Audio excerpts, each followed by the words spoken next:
is a torsional box, and the stair cantilevers out like this. As this piece goes up onto there. So the stair cantilevers off of this one. And this goes without support for 120 degrees. And then we move up in size, but with the same architect. This is now, again, the Rock and Roll Hall of Fame. It's in Cleveland. And as you can see, the basic structure rises out of the water.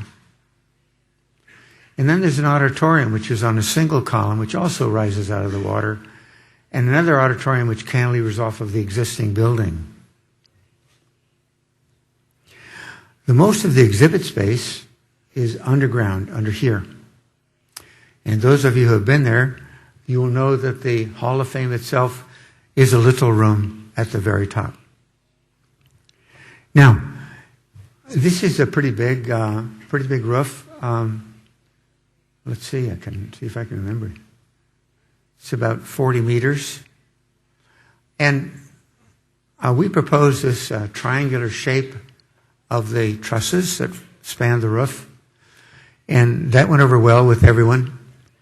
But then the question is, what plane are these trusses? And the staff architect said, well, they want to be in the vertical plane. And we kept saying, no, we would like them to be perpendicular to the surface of the glass. Well, that discussion went on, and finally we had a short meeting with Mr. Pei, and he said, of course, the trusses are perpendicular to the glass, which is where they belong. And these small pieces are steel pieces, and the idea here was to make the glass so that it's like a mirror, so that it's totally flat. So what we did is we preloaded this whole structure by hanging bags of sand off of the panel points of the truss to deflect it downward so that the load that we added was the same as the eventual load. And then we shored those bags of sand so that they could deflect no farther.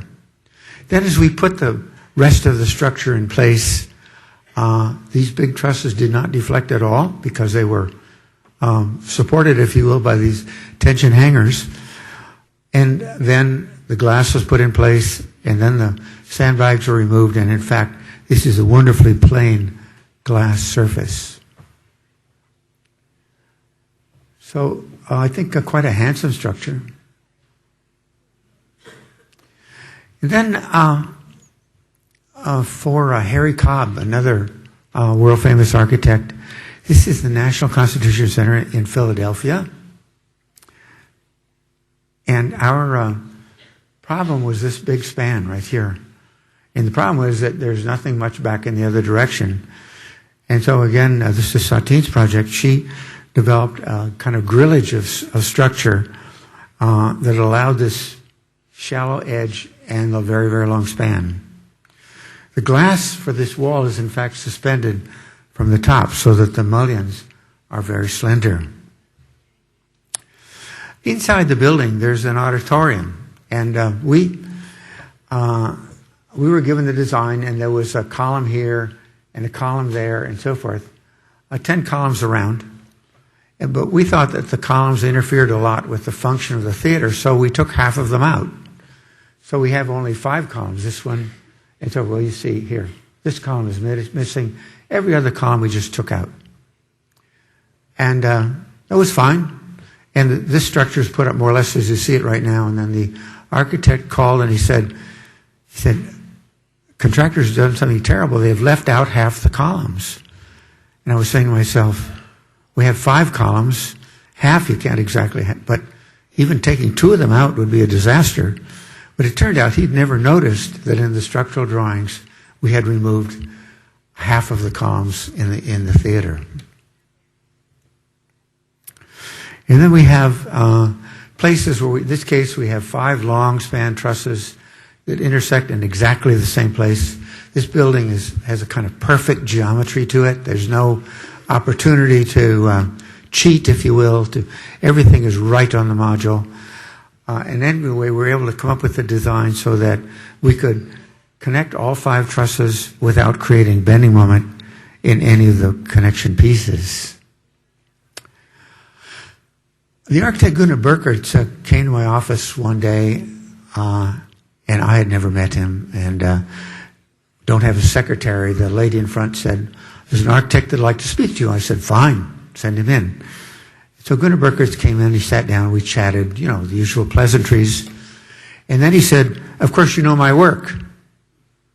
And I said, "Gunnar, I never heard of you before in my life."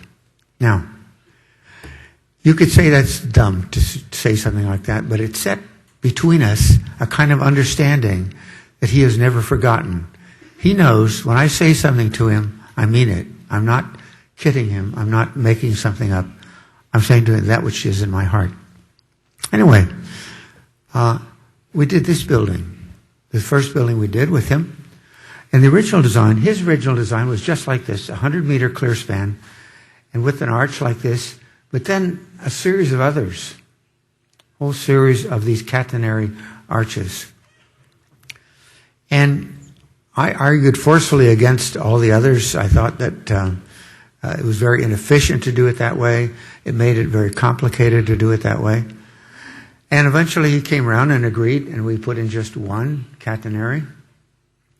And notice the kind of genius that's here. He took this part of the wall, which is in compression, and we used small wide flange columns, steel H columns, and he expressed it as a kind of reveal.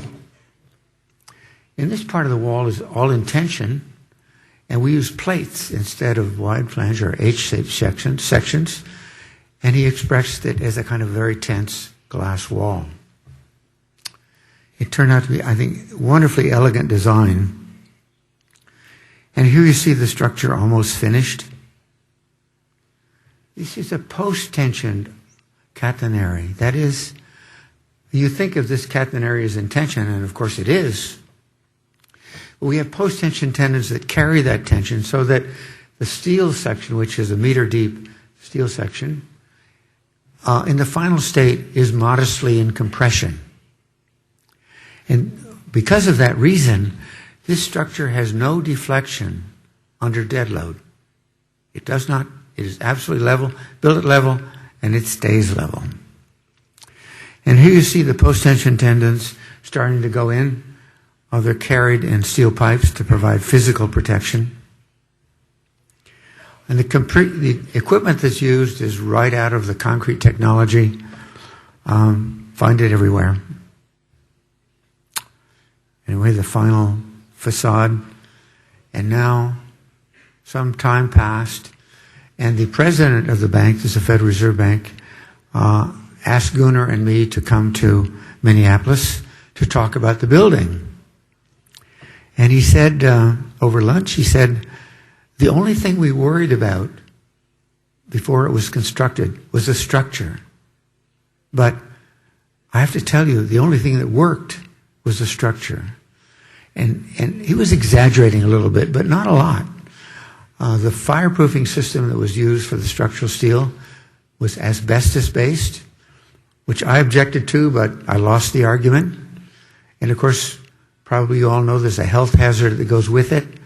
So to get into the ceiling, they had to shut down the floor, turn off the air conditioning systems, the air handling systems, I should say, people in white suits and masks in order to get to the ceiling spaces. And then the corrosion problem developed in the connections between the glass and the mullions. It was very unfortunate. And finally, the bank sold the building to a developer.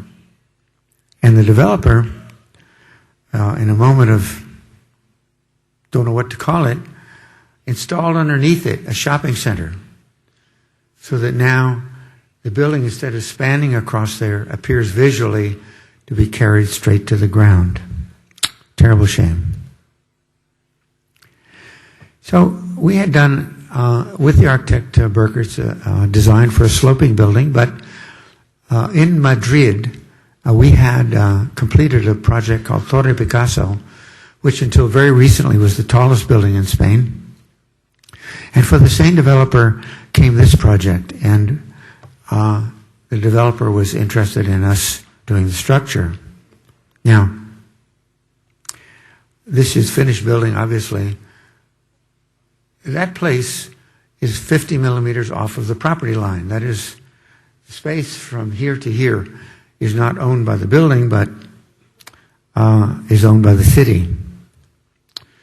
And so we wanted to produce a design that did not deflect. Now, when you look at this, you say, well, you know that this is going to deflect to the left, and this one is going to deflect to the right. And I say to you, yeah, it does, but it doesn't have to. That is, we can devise a structure that doesn't deflect, or actually several structures.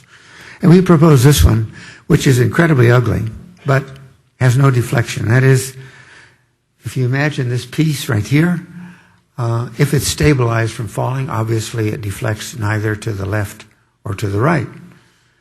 And so if you take this part of the structure and hang it from there, and this part of the structure and post it down to there, you get this structure, except it's stable, and it has no tendency to deflect either to the left or to the right. And I will say to you, particularly those of you who are structural engineers or would-be structural engineers, if there's anything you have, any power you have, you control completely where the loads go. And this is an example where you can make the loads go so that the structure does not deflect either to the left or to the right. A typical floor plan, there is a central concrete core, and all of the rest of the building is structural steel. Incidentally, I didn't mention, our terrible idea was not accepted, properly so. So the technique for building the building was to construct the central cores using the slip form process all the way to the top. And this is an eye-opener to us because these cranes are freestanding. That is, they're not attached laterally to anything else, and I've never seen such a tall freestanding crane before. And so we produced for the project a complete erection sequence. This is just one stage. The light colored is areas where the structural steel has been completed. The green is where the floor has been concreted. And we produced drawing after drawing that showed how to do this, what sequence to use to build the floors. And as the building was constructed, it kept deflecting to the left more and more and more. So this is photographed during the construction, part way up of the building and farther up. And this was our idea. We said, okay, we'll take hold of the top of the building with post-tension tendons and pull it back plumb again. So once we pull it back, we can get rid of all of this deflection, which is great, but it has one small problem.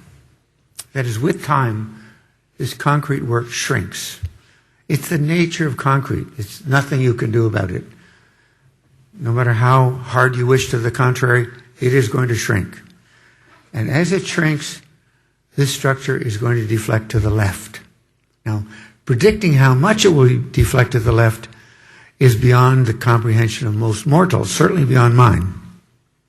So we came up with this idea. We said, okay, instead of connecting the post-tension tendons concentrically, we will deliberately make them eccentric. So now, we are producing on the services core a vertical load, which causes it to shrink, which causes it to move to the left. And we provide also a bending moment at the top, which with time causes it to move to the right. And by adjusting the eccentricity, we can make it so that it moves neither to the left or to the right. And in fact, there are laser plumb bobs in the building to this very day, and it still is not deflecting, and it is still 50 millimeters off the property line. Now, good idea, and worked really well. I had a meeting with the mayor of Madrid, and my Spanish is equally as good as my Italian. And the mayor said, well, he's very perceptive. He said, what do you anchor the post-tension tendons to? And I said, well, There are two ways to do it. One is we use anchors into the ground, which is done a lot